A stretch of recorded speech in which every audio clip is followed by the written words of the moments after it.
กลงเด็ดโลกลงมีอีกสบายดีพี่น้องสบายดีเพื่อสุขสุขคนเนาะมีสาวใหญ่มาเปิดคลิปอยู่บ้านเนาะอยู่บ้านยาสาวใหญ่มาบ้านมาตั้งแต่วันที่15เนาะ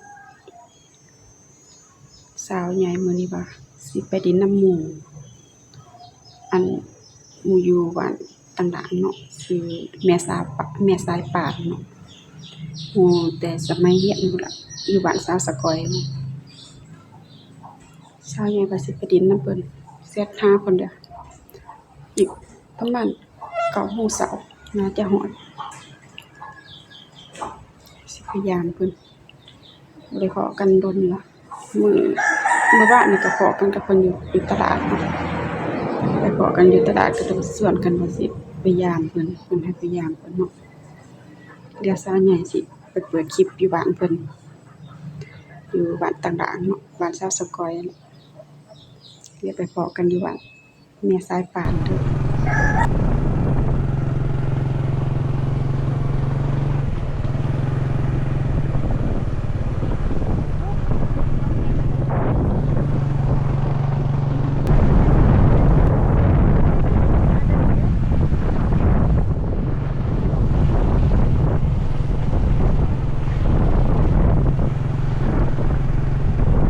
ขอบุญบั้งไฟว่าสิไปหาสวรรค์เนาะขอบุญบั้งไฟก่อนวันละทานก็ได้มาแบกก่อน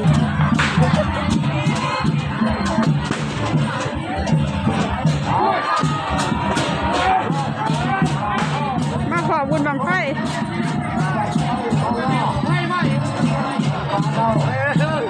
ได้ดูเลยเจ้าคนตาเจ้าอยู่เต็มมือนั่นผู้ใดก็มีแต่ผู้มุม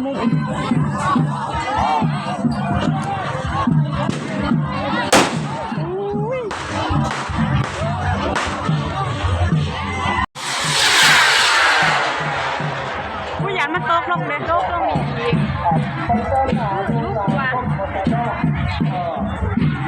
คนกลุ่ม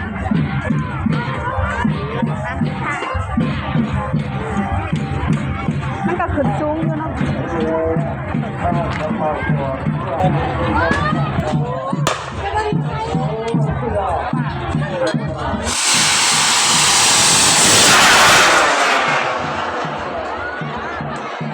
เริ่มโมเห็นมันมาเบื้องนึงขึ้นสูงอยู่แต่ว่าโมเห็น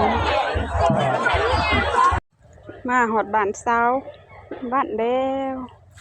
มาหอดบ้านแม่ซับสายป่านเลยโทรให้เพิ่นมาหับเอาเนาะครัวแบบว่าครัวมันจมดกเนาะมันอันนั้นดกมันได้ถือกยามฝนน้ำขึ้นแล้วบ่เอ็นป่านอันนี้มากับหลานเนาะเอาหลานมานั่นมาขอบุญบั้งไฟอีกก็ไปยืนเบิ่งเขาจุดบั้งไฟ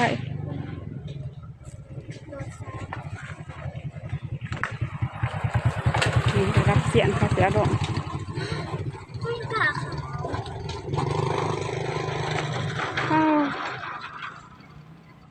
เขาเคยดิโอ้อุ้ยท้าวมันจมแล้วค่ะจมน้อยหนึ่งนี่ค่ะ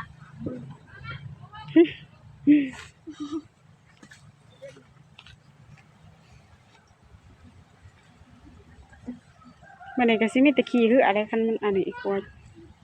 วมันจมแม่สายป่านมาแล้วให้เพิ่นเอาโดดขามให้แล้วผู้บ่กล้าเอาขามดอกน้ำขึ้นแล้วก็ครัวจมแต่ก่อนมันบ่ได้ดุบแฮงปานนี้นะเหี่ยงลงหน่อยเดียวบัดมาบาดนี้ป้าคือว่าแต่น้ำมันแห้งเนาะทุกคนมาเหรอเคย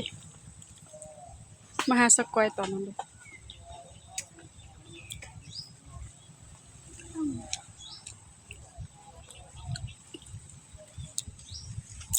เจ้าก็ปัญญาก ะลง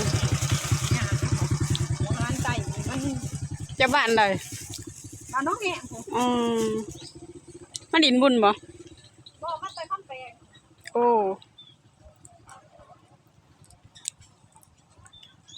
แม่นบ่วะ อุ้ย สายป่านมาเดี๋ยวเนาะสบายดีสาวหน่อย สบายดีใช่แม่จ้ะฮะแม่จะเอาขามได้บ่โดด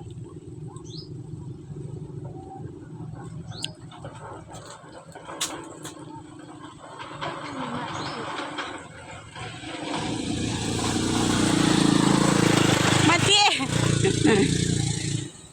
มาบ่กะขามบ่แม่จะเวลาเอาเครื่องไปขายขามอยู่นี่บ่ใช่ปันแม่จะเวลาเอาอันนั้นเอาโดดซาเด็กมาขามอยู่นี่บ่ใช่ปัน เป็นจังได๋ตื่นแต่นอนบ่แม่จะเฮ็ดหยังบ่ไผหาผู้หนึ่งเบิ่งสภาพแน่นี่เฮ้ยเอ้ยแน่เอารถมานี่บ่มันสิบ่เสียบ่เฮ้ยมันสิบ่เสียบ่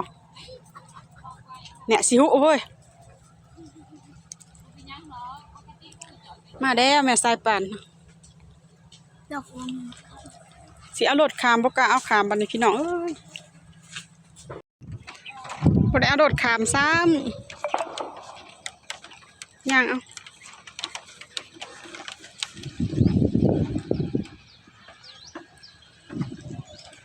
น้ำขึ้นแห้งอีเดียนวันเนาะป้าแต่ก่อนมาบางเดือนเดี๋ยวเอาเนาะยังบ่ได้ขึ้นแห้งปานนี้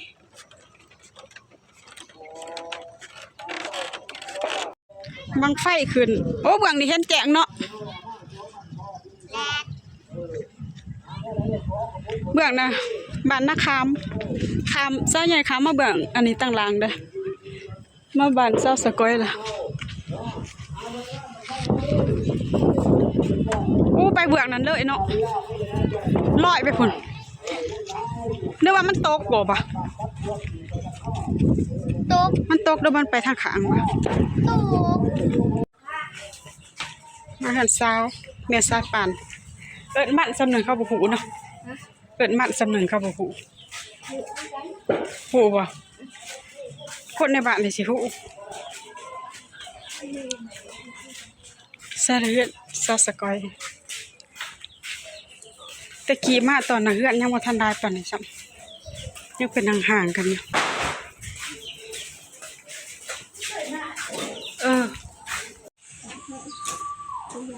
ขอเดือนเศร้า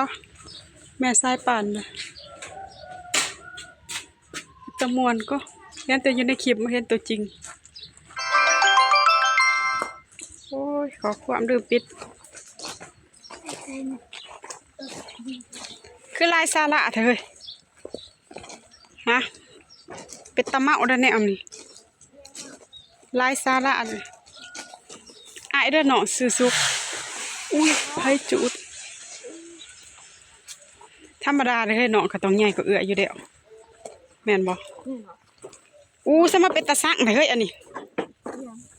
ต้นมะฮุ่งนี่นะมีหมากเซยมะฮุ่งเทพอะไรลำหน้าบ่ดิวัน เขาหน้าเด็กเด็กต่อมัน ผู้เย็นดีป้ามะเขือพี่น้องป่องปลายมะเพชรป้าที่จ้องคืองามแต่ปลูกจังได๋วะ อย่าง มะเขือค่ะ ก้าทำไมเนี่ยเราปลูก สัญญาณดีอยู่ที่บ้านดักเจ็ด รักเจ็ดดีอยู่บ่ ฮะจังว่าถามว่าดีบ่ล่ะสัญญา รั ณ กเจ็ดบูบริใส่รักเจ็ดก็คือบ รรยากาศทุ่งไร่ทุ่งนาพี่น้อง ใส่แต่รักเก่า เลี้ยงปลานำบ่ กูอยากใส่รักอื่นอยู่ รักเก่าแล้วอยู่บ้านหั่น นี่ มานี่สัญญาณบ่ดีเว้ย ก็แสดงว่า อยู่บ้านเฮาหั่นนะ